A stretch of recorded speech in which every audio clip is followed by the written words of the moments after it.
Dad, kain ka muna. Sige, anak. Nasaan pala ang mami mo? Dad, nasa ICU siya. What? Bakit siya nandun? What happened? Na-injure siya nung nagka-earthquake eh. Nabagsakan siya ng kisame. Buti na lang, niligtas siya ni Annalyn. Pero, tapos na yung surgery niya. She's recovering now. She's gonna be okay. Buti na lang talaga nandun si Annalyn. Mabuti naman. Mukhang nagkaayos na kayo ni Annalyn. Sana magtuloy-tuloy ito, anak. Dahil magkapatid naman kayo.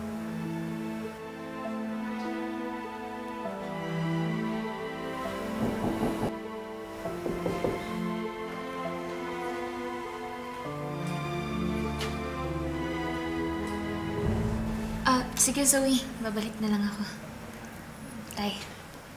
Annalyn, ikaw na lang muna magbantay kay Daddy. Talaga? May aasikasuhin lang ako sa labas.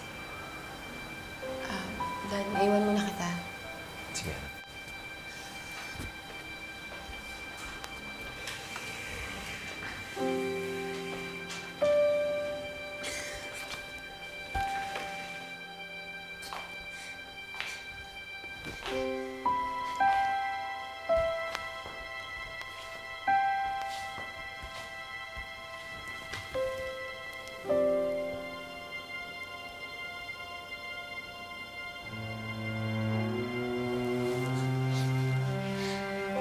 Bakit ka pilay, anak?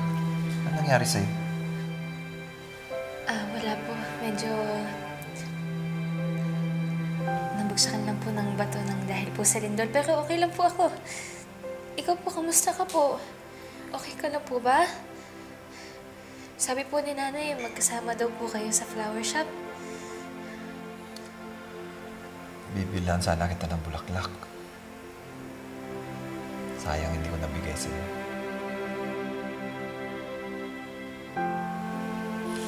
Okay lang po yun. Masaya po ako na ligtas ka po.